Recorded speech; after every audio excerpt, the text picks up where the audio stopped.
Hello friends, स्वागत है आप सबका मेरे यूट्यूब चैनल गेन नॉलेज में। आज हम लोग पढ़ेंगे origin of coal. Origin of coal से पहले मैं आपको बता दूं कोल क्या होता है। कोल एक सेडिमेंट्री रॉक है, यानी कि तलछटी चट्टान है जो कि नॉन फॉसिल फ्यूल है। ये पेड़ पौधों के और जीव जंतुओं के अपघटन से बनता है। और कोयला का मेन कंपोनेंट होता है कार्बन, लेकिन कुछ मात्रा में इसमें हाइड्रोजन, सल्फर, ऑक्सीजन और नाइट्रोजन भी पाई जाती है। ये मैंने यहाँ पे लिखा हुआ है, आप इसे लिख सकते हैं। अब देखते हैं origin of coal. Origin of coal में कोल की ओरिजिन जो है दो थ्योरी है कोल के ओरिजिन की। पहली थ्योरी है इन सिटी थ्योरी, दूसरी है ड्रिफ्ट थ्योरी। आइए हम देखते हैं इन सिटी थ्योरी, जिसके मैंने कुछ पॉइंट्स लिखे हुए हैं। तो देखते हैं, आज जहाँ हमें कोल सीम मिल रही है वहाँ लाखों वर्ष पूर्व जंगल रहा होगा। इसके मेन पॉइंट निम्नलिखित हैं। पहला पॉइंट क्या है, धरती पर घना जंगल रहा होगा।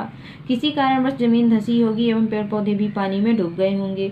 पानी में डूबने के कारण इनका अपघटन नहीं हुआ होगा एवं ये सुरक्षित रह गए होंगे। जैसे जैसे समय व्यतीत हुआ होगा, अर्थ के धंसने की दर बढ़ी होगी एवं जंगल पूरी तरह से पानी में डूब गया होगा। यहाँ पे क्या कह रहा है कि धरती पर बहुत घना जंगल था।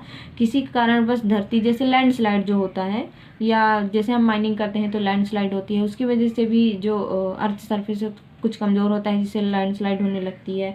तो वो धंसा होगा और जो पेड़ पौधे थे वो ज़मीन में नीचे चले गए होंगे। और पानी क्या लिखा हुआ है कि पानी में डूबने के कारण इनका अपघटन नहीं हुआ होगा और वे सुरक्षित रह गए होंगे। मतलब पानी में डूब कर ये बहकर नहीं गए होंगे, ये उसी जगह पर रह गए होंगे और डिपोजिट हो गए होंगे। इसके बाद क्या है, जैसे जैसे समय व्यतीत हुआ होगा, अर्थ के धंसने की दर बढ़ी होगी एवं जंगल पूरी तरह से पानी में डूब गया होगा। जब ज़्यादा धंसी ज़मीन तो ऑब्वियसली जंगल डूब ही जाएंगे। फिर धरती पानी के ऊपर आई एवं फिर उस जंगल का निर्माण हुआ होगा तथा उपरोक्त चक्र रिपीट हुआ होगा, जिससे अन्य कोल सीम का निर्माण हुआ होगा।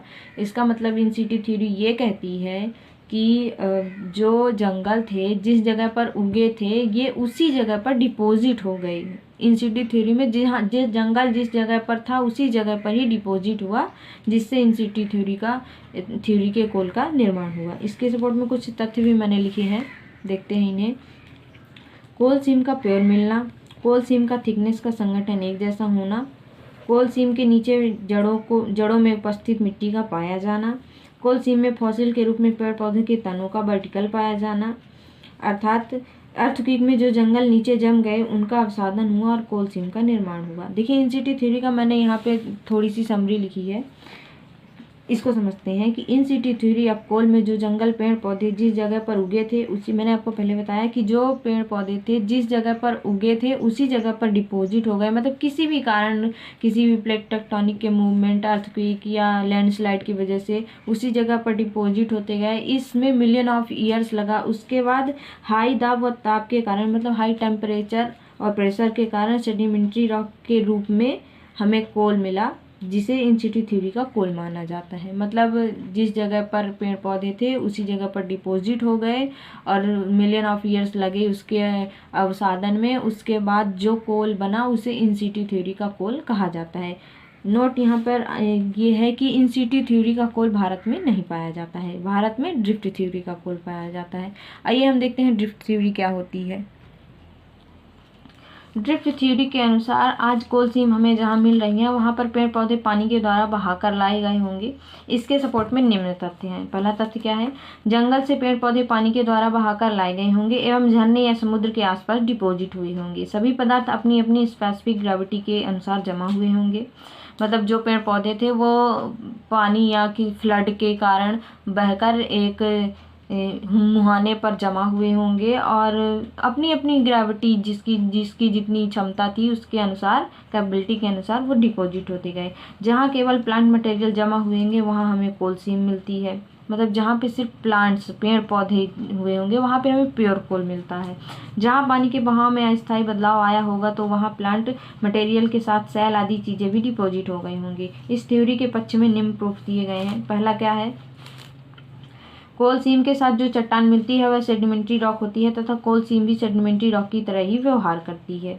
दूसरा है, कोल सीम के नीचे पेड़ों की जड़ों की मिट्टी नहीं पाई जाती है। पौधों के जीवाश्म वर्टिकल ना मिलकर इंक्लाइन मिलते हैं। और इंडिया में गोंडवाना सिस्टम का कोल ड्रिफ्ट ड्रिफ्ट ओरिजिन का ही कोल है। तो इंडिया में जो गोंडवाना सिस्टम में जो कोल मिलता है वो ड्रिफ्ट थ्योरी का ही कोल मिलता है। ड्रिफ्ट थ्योरी ऑफ कोल में यह माना गया है कि पेड़ पौधे सब या फ्लड या किसी मतलब इसका समरी है, ये मैंने समरी लिखा हुआ है कि ड्रिफ्ट थ्योरी में कोल जो है तो नदी या पानी के बहाव के कारण या फ्लड के कारण एक मुहाने पर जमा हुए होंगे तथा इन पर इनकी परत जमती गई होगी या इनका साधन हुआ होगा। मिलियन ऑफ ईयर लगते हैं इस प्रोसेस को होने में।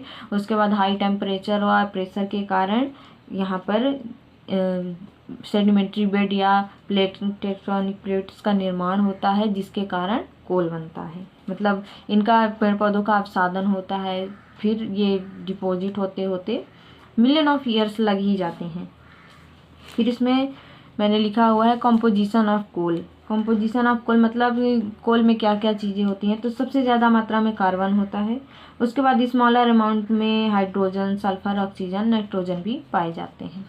ओके, आज की वीडियो में इतना ही, मिलते हैं नेक्स्ट वीडियो में।